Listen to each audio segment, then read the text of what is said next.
আমি আজি 4-5 মাহৰ আগতে তেওঁলোকৰ লগত এগ্ৰিমেণ্ট কৰিছিলোঁ। এগ্ৰিমেণ্ট কৰাৰ চুক্তিত আমি 30,000 এটা তেওঁলোকক পে'মেণ্টো কৰিছোঁ আগধন হিচাপে। আগধন দিয়াৰ পিছতো তেওঁলোকৰ লগত আমি যোগাযোগ ৰাখিছিলোঁ। ৰখাৰ পিছত আহি থিয়েটাৰ যেতিয়া অন্তিম সময় পালেহি তেতিয়া আমাক তেওঁলোকে একদম অন্তিম সময়ত কৈছে যে পেণ্ডেলটো কৰিবলৈ আমাৰ অসুবিধা হ'ব। তেতিয়া আমি ক'লোঁ কিয়? তেওঁলোকে নানান অসুবিধা দেখালে। দেখুৱাৰ পিছত এতিয়া আমাৰ এনেকুৱা এটা সমস্যাত ভুগিবলগীয়া হৈছে। আপোনালোকে চাওক, গোটেই পেণ্ডেলৰ বাউণ্ডেৰী বনোৱা হ'ল, গ্ৰীণ ৰুম বনোৱা হ'ল, খৰি খেৰৰ সম্পূৰ্ণ যোগাৰ কৰা হ'ল।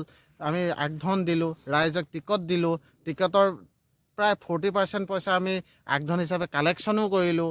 প্ৰেছত দিবলগীয়া অন্যান্য য'ত দিবলগীয়া আছিলে সেই পইচাখিনি আমি খৰচো কৰিলোঁ। এতিয়া আমি এনেকুৱা এটা সমস্যাত মানে পৰিস্থিতিত তেওঁলোকে চামিল কৰি দিলে, যিটো কাৰণে আজি আমি ঘৰৰ পৰা ওলাব নোৱাৰা হৈছোঁ। কাৰণ ৰাইজক আমি কি প্ৰত্যুত্তৰ দিম? আজি তেওঁলোকে আজি 14 তাৰিখৰ আমাৰ পেণ্ডেল হোৱাৰ কথা, আজি 15 তাৰিখ হ'ল। এতিয়ালৈকে তেওঁলোকৰ কোনো ৰেছপন্স নাই। কিন্তু পেণ্ডেল নহ'ব বুলি এতিয়ালৈকে কোৱা নাই। পেণ্ডেল হ'ব। আৰে পেণ্ডেল কেতিয়া হ'ব? কি থিয়েটাৰ আছিলে এখন? ৰুদ্ৰাক্ষ থিয়েটাৰ। অভিনেতা আছিলে যোগেশ কাশ্যপ আৰু সুকন্যা ৰাজগুৰু। তেওঁলোকে ইমানজন ধুনীয়া এইবাৰ নাটক চলি আছে তেওঁলোকৰ। ফেচবুকত আমি যথেষ্টখিনি আপলোড পাইছোঁ। সেইকাৰণে আমি তেওঁলোকৰ ভৰসাত আমি তেওঁলোকক নিমন্ত্ৰণ দিছিলোঁ। আৰু নিমন্ত্ৰণৰ যিমানখিনি প্ৰস্তুতি চলাব লাগে আমি সম্পূৰ্ণ প্ৰস্তুতি চলাই দিলোঁ। মালিক কোন আছিলে? মালিক ৰূপজ্যোতি বৰা বুলি, তেওঁ যোৰহাটৰ এইটো ঢেকৰ গাঁও বুলি। তেওঁক এডভান্স দিছিলে নেকি? তেওঁক আমি প্ৰথম তেওঁ ছেক্ৰেটাৰীক পঠিয়াইছিলে। তেওঁ ছেক্ৰেটাৰী হঠাৎ আমি 10,000 এটা দিছোঁ আৰু 20,000 এটা তেওঁক আমি নিজে মাতি আনি 20,000 তেওঁক আমি দিছোঁ। আৰু এগ্ৰিমেণ্টত তেওঁ 20,000টো যে লৈছোঁ সেইটো চাইন কৰি থৈ গৈছে। এগ্ৰিমেণ্ট আছে আপোনালোকৰ? এগ্ৰিমেণ্ট আছে। এতিয়ালৈকে তেওঁলোকে যে আমি নাই যোৱা, কিয় নাই যোৱা একো জনোৱা নাই আপোনালোকক? একো জনোৱা নাই। এতিয়াতো ৰাইজেতো আপোনালোকক ফোনাফোনি কৰিছে যে ফোনাফোনি কৰিছে। কালি থিয়েটাৰ চাবলৈ মানুহ ৰাইজ আহিছে।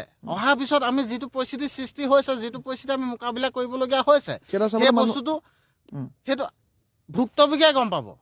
থিয়েটাৰ যিজন মালিক তেওঁতো এতিয়াও তেওঁ মানে আভুৱা ভাগি আছে আমাক যে থিয়েটাৰ যাব, থিয়েটাৰ হ'ব, মাৰ্চত কৰক, আমুকত কৰক, ভুচুকত কৰক। কিন্তু এতিয়ালৈকে তেওঁলোকৰ থিয়েটাৰ কোনো সিদ্ধান্ত আমাক ফাইনেলি সিদ্ধান্ত দিব পৰা নাই থিয়েটাৰ পেণ্ডেল হ'ব নে নহ'ব। আজি এই চক বাউণ্ডেৰী বনালোঁ, এই গ্ৰীণ ৰুম বনালোঁ, তাৰ পে'মেণ্ট দিছোঁ। টিকটৰ পৰা ধৰি লৈ আমি যিখিনি পাব্লিচিটিৰ কাৰণে ফ্লেগ, বেনাৰ, পোষ্টাৰ পৰা ধৰি লৈ নাই বুলি আমি তাত 30-40 হাজাৰ টকা খৰচ কৰিছোঁ। টিকট বনাইছোঁ 20-25 হাজাৰ টকা। আৰু আমি ইয়াত মাটি অসমান আছিলে, অসমানৰ কাৰণে মাটি আনি পেলাই ইয়াত ফকলেণ্ড লগাই গোটেই প্লেচটো আমি সমান কৰিছোঁ। কষ্টখিনি আছে। বাইকত তেল জ্বলাইছোঁ ইমান দিনে। আজি 2-3 মাহ ধৰি আমি দৌৰি আছোঁ ৰাইজৰ ওচৰতে যে আমি মুখ উলিয়াব নোৱাৰা অৱস্থা এটা পৰিস্থিতিৰ সৃষ্টি কৰিছে।